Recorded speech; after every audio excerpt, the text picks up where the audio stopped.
Assalamualaikum warahmatullahi wabarakatuh.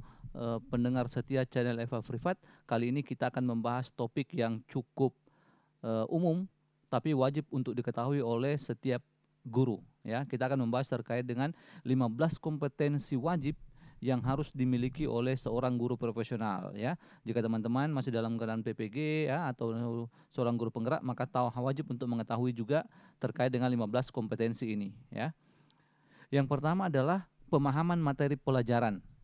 Ya, seorang guru harus memiliki pemahaman yang kuat tentang materi pelajaran yang diajarkan.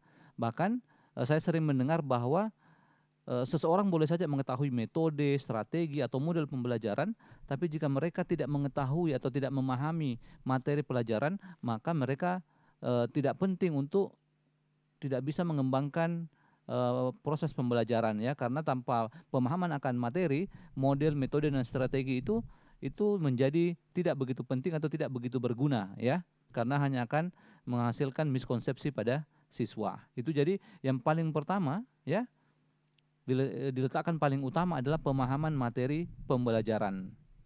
Nah, kemudian kompetensi yang kedua yang harus dimiliki adalah kemampuan berkomunikasi.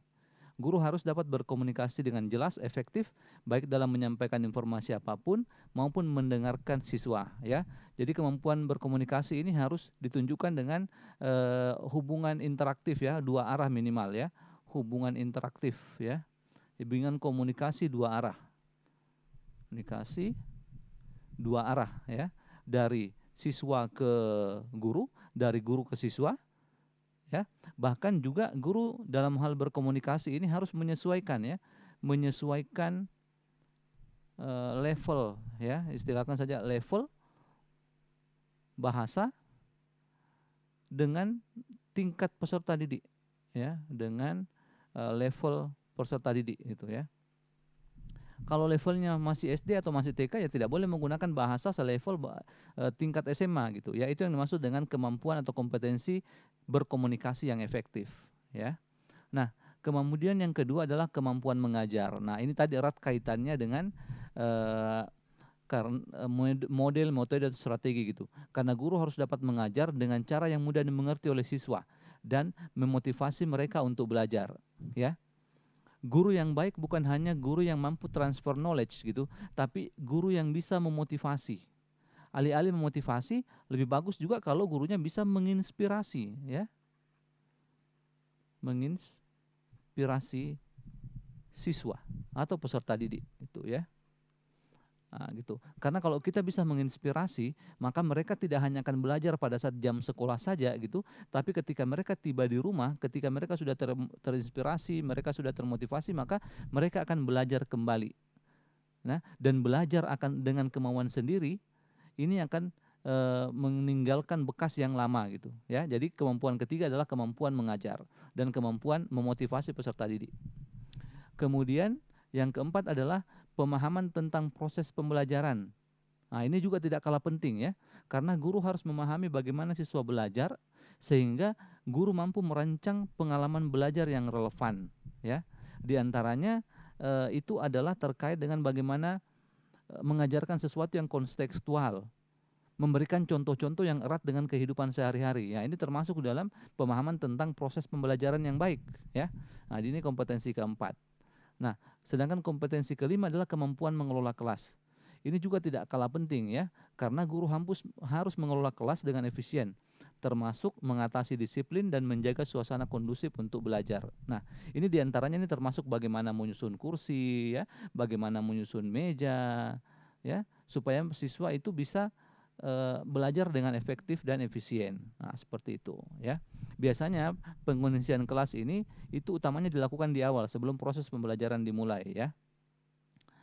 Nah, selanjutnya adalah kemampuan asesmen ya, atau kemampuan menilai siswa. Guru harus mampu mengukur kemajuan siswa dan memberikan umpan balik yang berguna gitu ya. Kemampuan menilai ini juga ini bisa menjadi dasar dalam RTL ya, atau rencana tindak lanjut. Bagaimana rencana tindak lanjut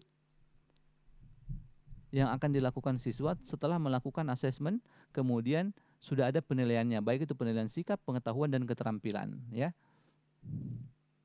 Dengan memiliki kemampuan menilai siswa dengan baik, maka sebenarnya kita bisa mengukur level keberhasilan proses pembelajaran yang dilakukan.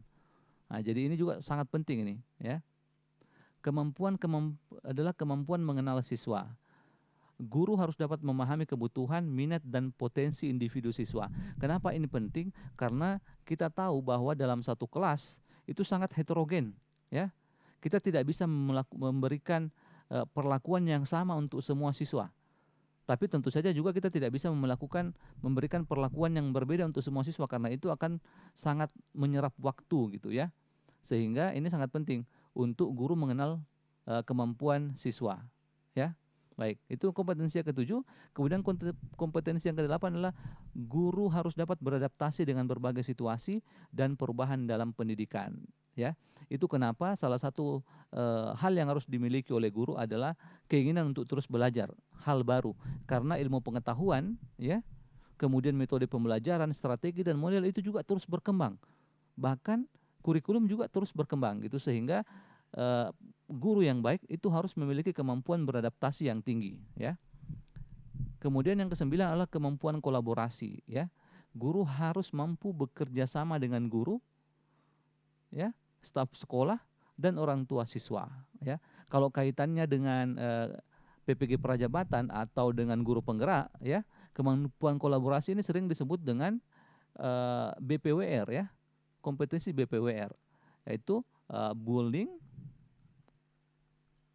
ya, positif working relationship, ya, relationship, ya.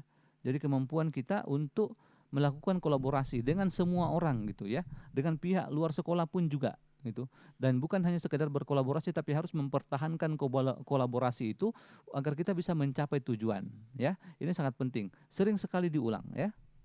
BPWR istilahnya, ya. Kemudian kemampuan yang ke-10 adalah kemampuan manajemen waktu. Guru harus dapat mengatur waktu dengan baik untuk merencanakan pelajaran, menilai siswa dan melaksanakan tugas-tugas lainnya, ya. Sudah bukan rahasia lagi bahwa guru itu memiliki tanggung jawab yang banyak, tugas yang banyak, bukan hanya sekedar mengajar. Apalagi guru-guru yang mendapat tugas tambahan. Guru-guru yang mendapat tugas tambahan ini, meskipun beban untuk mengajarnya dikurangi, tapi tetap harus mengajar, tetap harus membuat RPP, tetap harus membuat LKPD, ya, tetap harus membuat perangkat dan media pembelajaran yang lain, sehingga kemampuan manajemen waktu itu sangat penting, ya. Belum lagi kalau misalkan ibu rumah tangga yang juga harus mengurusi keluarganya di rumah, ya. Nah, baik, seperti itu. Itu adalah kompetensi ke-10. Selanjutnya kompetensi ke-11 adalah kemampuan teknologi, ya. Kemampuan teknologi. Saat ini kita dituntut untuk melakukan proses pembelajaran yang istilahnya TPACK, ya. TPACK, ya. Teknologi Pedagogical and Content Knowledge. Bagian depan yang teknologi ini itu harus dikuasai guru gitu, ya. Sehingga di era digital, guru juga harus memiliki pemahaman tentang penggunaan teknologi dalam pengajaran, ya. Mulai dari menggunakan misalkan yang pada sederhana, menggunakan atau membuat media pembelajaran dari Canva, ya, membuat video atau poster dari Canva, dan banyak juga proses pembelajaran yang lain, ya. Ini sangat penting kemampuan teknologi ini. Kemudian yang ke-12 adalah kemampuan membangun hubungan. Guru harus mampu membangun hubungan yang positif dengan siswa, orang tua siswa, dan rekan guru. Saya pikir ini tadi kaitannya juga dengan kolaboratif, ya. Tidak akan saya jelaskan ulang. Kemudian yang ke-13 adalah kemampuan berinovasi.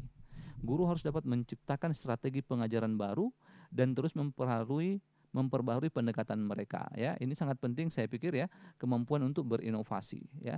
Karena terkadang kita dituntut untuk berinovasi ketika terjadi perubahan, ya, dan perubahan itu tidak kita sangka-sangka gitu. Kadang terjadi tiba-tiba dalam kelas ada suatu masalah terjadi, ya kita harus kadang-kadang keluar dari plan atau rencana yang sudah kita buat gitu, ya. Kita harus bisa langsung menyesuaikan diri atau berinovasi dengan perubahan yang ada.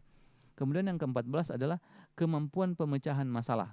Guru dapat mengidentifikasi masalah yang muncul dalam pengajaran dan kemudian secara aktif mencari solusi yang paling efektif untuk menyelesaikan masalah itu. Saya pikir ini tidak ada penjelasan yang lebih detail, ya. Ini sangat jelas. Kemudian kompetensi yang terakhir tidak kalah penting dari semuanya, ini adalah pemahaman tentang kebijakan pendidikan atau policy. Guru harus memahami kebijakan pendidikan dan peraturan yang berlaku di lingkungan sekolahnya, bahkan yang berlaku dari Kementerian Pendidikan dan Kebudayaan gitu ya, terkait dengan Merdeka Belajar. Misalkan ada 5 prinsip pembelajaran, ya, ada 5 prinsip proses pembelajaran. Ada juga prinsip asesmen. Ini semua harus diketahui ya.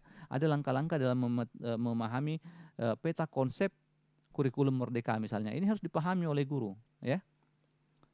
Baik, demikian 15 kompetensi yang wajib diketahui oleh guru profesional. Semoga video ini bermanfaat. Assalamualaikum warahmatullahi wabarakatuh.